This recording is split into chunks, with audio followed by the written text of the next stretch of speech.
찬송가 549장입니다.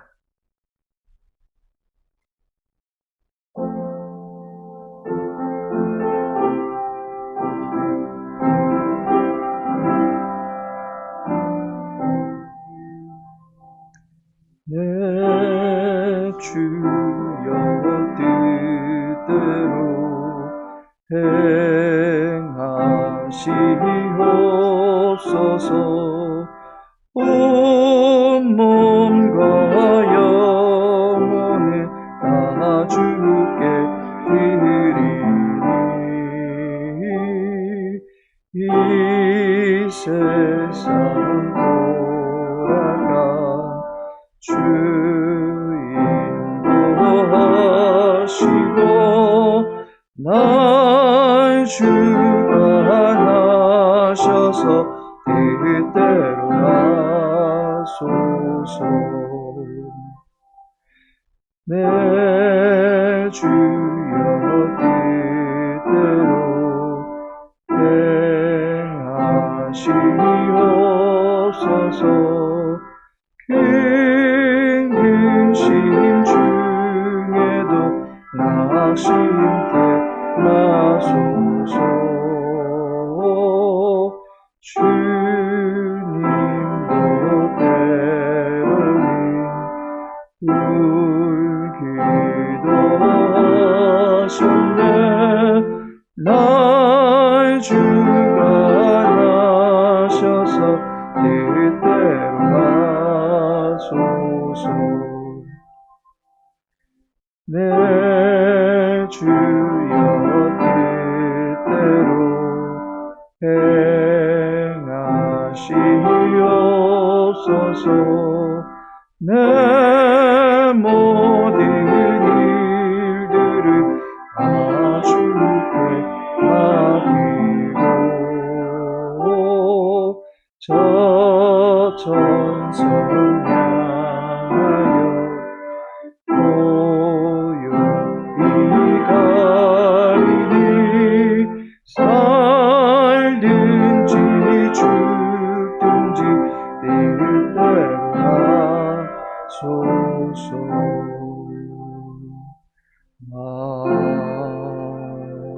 아멘. 열왕기상 22장입니다.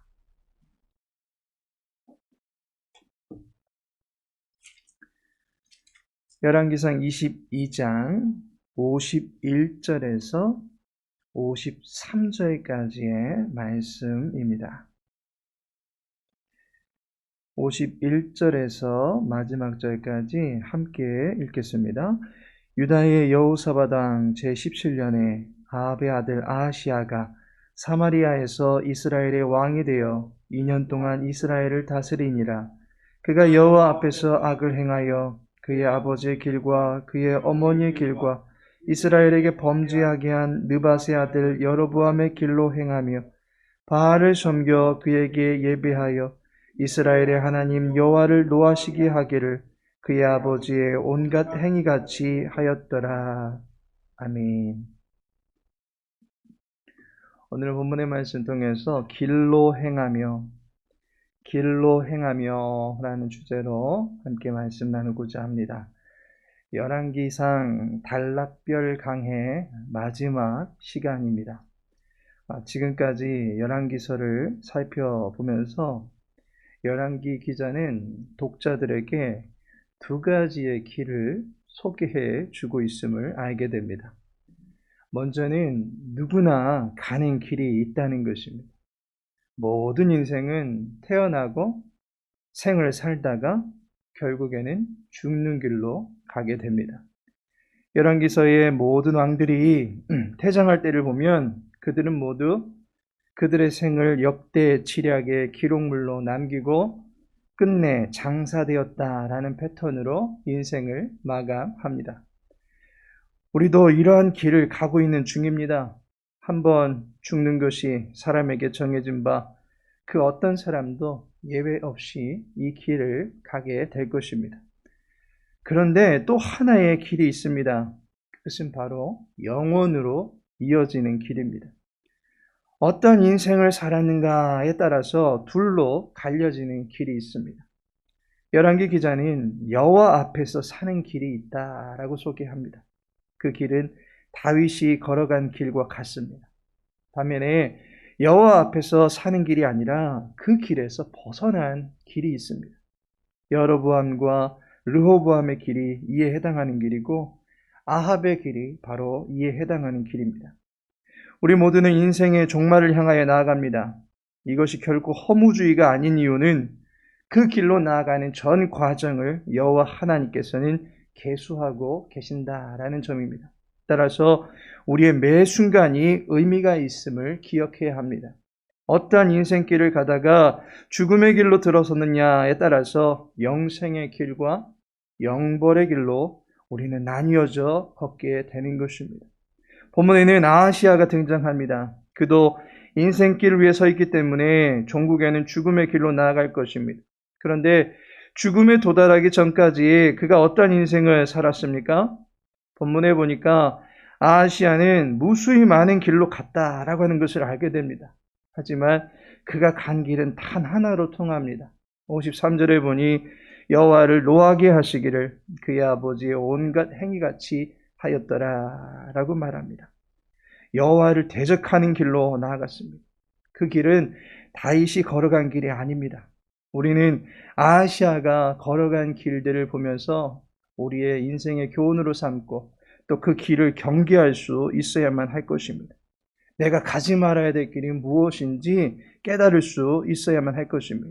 그리고 우리의 인생을 여호와 앞에서 의미 있게 살아갈 수 있도록 힘써야 할 것입니다.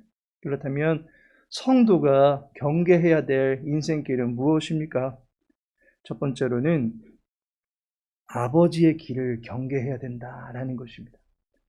52절을 보시면 그가 여호와 앞에서 악을 행하여 그의 아버지의 길과 라고 말씀하고 있습니다. 아하시아의 아버지는 아합입니다. 아버지의 길은 어떠한 길입니까? 이 길은 유혹과 충동질에 넘어가는 길입니다. 아합은 회개하고서도 이세벨의 충동질에 또다시 옛길로 돌아가고 말았습니다. 개가 그 토했던 것을 다시 먹듯이 진리를 통해서 전혀 힘을 얻지 못하고 있습니다. 진리를 이용해서 살 기회를 얻고 나면 다시 마음이 변해서 악한 길로 돌아서게 됩니다. 마음의 심지를 여호와의 진리의 터에 깊이 박지 못하고 사람의 말과 거짓된 우상에게 마음을 빼앗긴 채 살아가는 것이 아버지의 길이었습니다. 나는 그렇게 살고 싶지 않았는데 주변에서 나를 그렇게 만들었습니까? 몰라서 그랬습니까? 여호와 하나님께서 아합만큼 그의 곁에 굵직한 선지자를 보내주셨던 왕은 없었습니다. 이스라엘이 가장 극악무도하게 곁길로 나아갈 때에 여호와께서는 그 백성을 포기하지 아니하시고 선지자를 보내주셨습니다. 아합은 무지 중에 피해를 입은 것이 아니라 동참한 것입니다. 동조한 것입니다. 죄가 문 앞에 와서 있을 때에 그것에게 마음의 문빗장을 열어 주었던 것입니다. 창세기 4장 7절에 보니 네가 선을 행하면 어찌 낯을 들지 못하겠느냐. 선을 행하지 아니하면 죄가 문에 엎드려 있느니라. 죄가 너를 원하나 너는 죄를 다스릴지니라 라고 말씀하고 있습니다. 선과 죄 가운데 죄의 원함의 마음의 코드를 아합은 맞추어 버린 것입니다. 끊임없는 선의 노크에도 아합은 돌이키기를 포기하고 끝내는 완고한 길로 나아갔던 것을 보게 됩니다. 두 번째로는 어머니의 길을 경계해야 된다라는 것입니다. 52절은 계속해서 말하기를 그의 어머니의 길과 라고 말하고 있습니다. 아하시아의 어머니는 이세벨입니다. 그녀는 시돈 왕의 딸입니다. 그녀는 우상 숭배의 화신입니다. 아세라 여신을 신봉하고 여신의 남편이라 할 수 있는 바알신을 숭배하던 여인입니다. 우상 숭배자들이 왕실을 드나들고 왕실의 녹을 먹으며 지낼 수 있게 해준 여인입니다. 그야말로 거룩한 나라 안에 우상도 한상 차릴 수 있도록 해준 여인입니다. 우리 앞에는 이와 같이 거짓된 신을 좇게 만드는 길이 있습니다. 권세를 이용하여 우리의 신앙을 빼앗으려는 길들이 있습니다. 일제 치하 시대 때 많은 기독교인들이 죽임을 당했습니다. 북한 공산당에 의해서 수많은 순교자들의 피가 국내에 뿌려진 것을 보게 됩니다. 거짓을 앞세우며 우리의 신앙을 제지하고 농락하는 것이 이세벨의 길인 것입니다. 마지막으로 여로보암의 길을 경계해야만 합니다.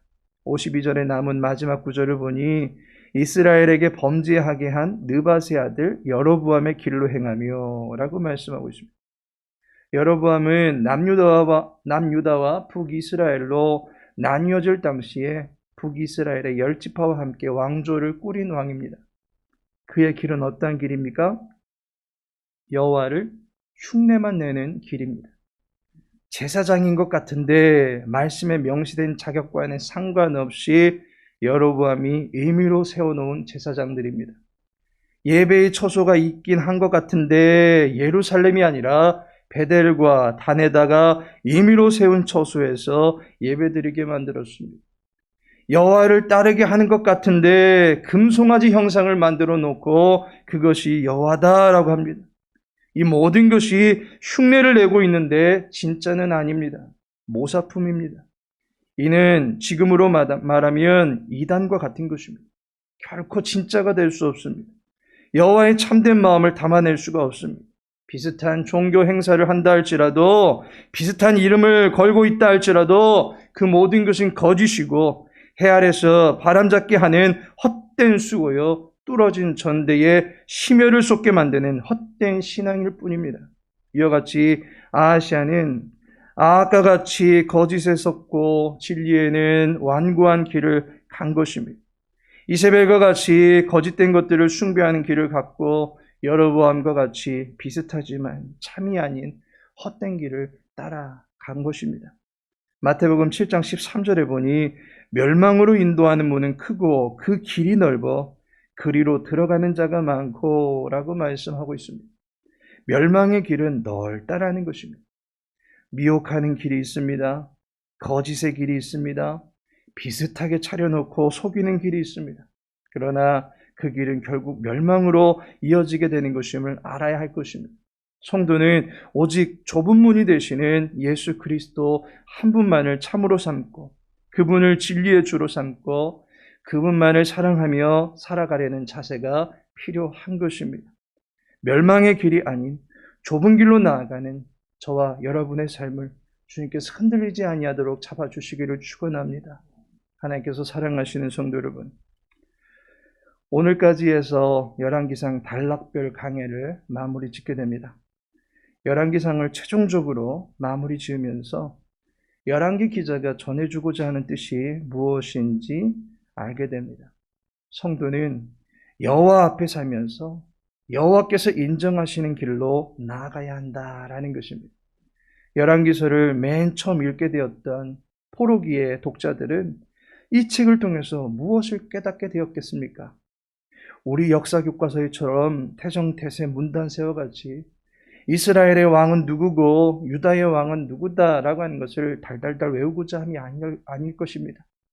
열왕기의 주인공은 인간 왕이 아니고 여호와 하나님이십니다. 여호와 하나님께서는 열왕의 역사 속에서 끊임없이 선지자들을 세우셨습니다. 끊임없이 인생길에 말씀의 표지판을 세워주셨습니다. 하나님은 우리가 말씀에 청종함으로써 여호와께서 기뻐하시는 길로 나아가기를 바라십니다. 좌로나 우로나 치우치지 아니하며 이 사람 눈치 저 사람 눈치 보고 이 신에게 기웃대고 저 신에게 기웃대지 아니하면서 힘써 대장부가 되어 담대하게 진리의 길을 고수해 나갈 수 있도록 안내해 주십니다.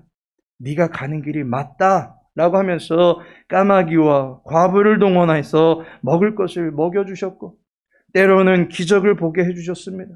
무엇보다도 끊임없이 말씀을 들을 수 있게끔 아버지의 마음을 담고 있는 선지자들을 보내주셨습니다. 열왕기 기자는 이스라엘 백성들을 향해서 생명의 길로 인도하시는 여호와를 전하고 있는 것입니다.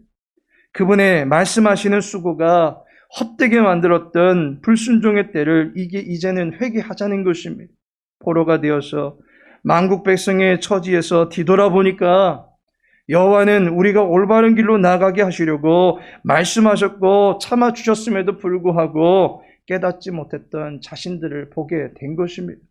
나라의 멸망을 자초했던 자신들의 불순종을 회귀하면서 딴 길로 나아갔던 발길을 돌려서 이제는 여호와를 사랑하는 길로 돌아서라고 말해주고 있는 것입니다.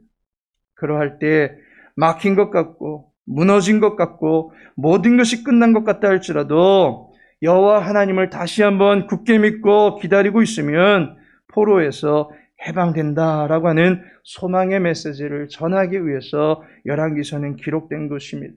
수많은 사건 사고들이 있었고 수없이 많은 왕들이 이곳저곳에서 등장했지만 결국 열왕기의 주제는 열왕기상 초반에 이미 나타났습니다. 열왕기상 2장 3절의 말씀 우리 함께 다 같이 읽고 열왕기상 강해를 마무리 짓기를 원합니다. 우리 함께 읽겠습니다. 내 하나님 여호와의 명령을 지켜 그 길로 행하여 그 법률과 계명과 율례와 증거를 모세의 율법에 기록된 대로 지키라. 그리하면 네가 무엇을 하든지 어디로 가든지 형통할지라. 아멘. 여호와를 사랑하고 그분의 사랑을 힘입어서 무엇을 하든 어디로 가든 형통한 삶을 살아가실 수 있는 주님의 권속들 되시기를 예수님의 이름으로 축복합니다. 아버지 하나님, 열왕기상의 말씀을 상고하면서 아버지의 마음을 알게 하심에 감사를 드립니다. 주의 말씀을 배우고 주님을 알아갈수록 우리의 심령의 믿음도 더욱더 탄탄하게 다져져 나갈 수 있도록 도와주옵소서. 진리의 말씀에 우리의 생각을 맞대게 하시고 제2의 말씀에 우리가 순종하며 나아갈 때에 여호와와 동행하는 평생의 삶이 될 수 있도록 도와주옵소서. 형통케 하옵소서. 주님의 이름으로 승리케 하옵소서. 여호와의 이름을 높여드리는 참된 예배자로 살아갈 수 있도록 은혜 베풀어 주시옵소서. 우리 평생을 주관하시는 여호와 하나님만을 사랑하기를 간절히 소망하오며 예수님의 이름으로 기도합니다.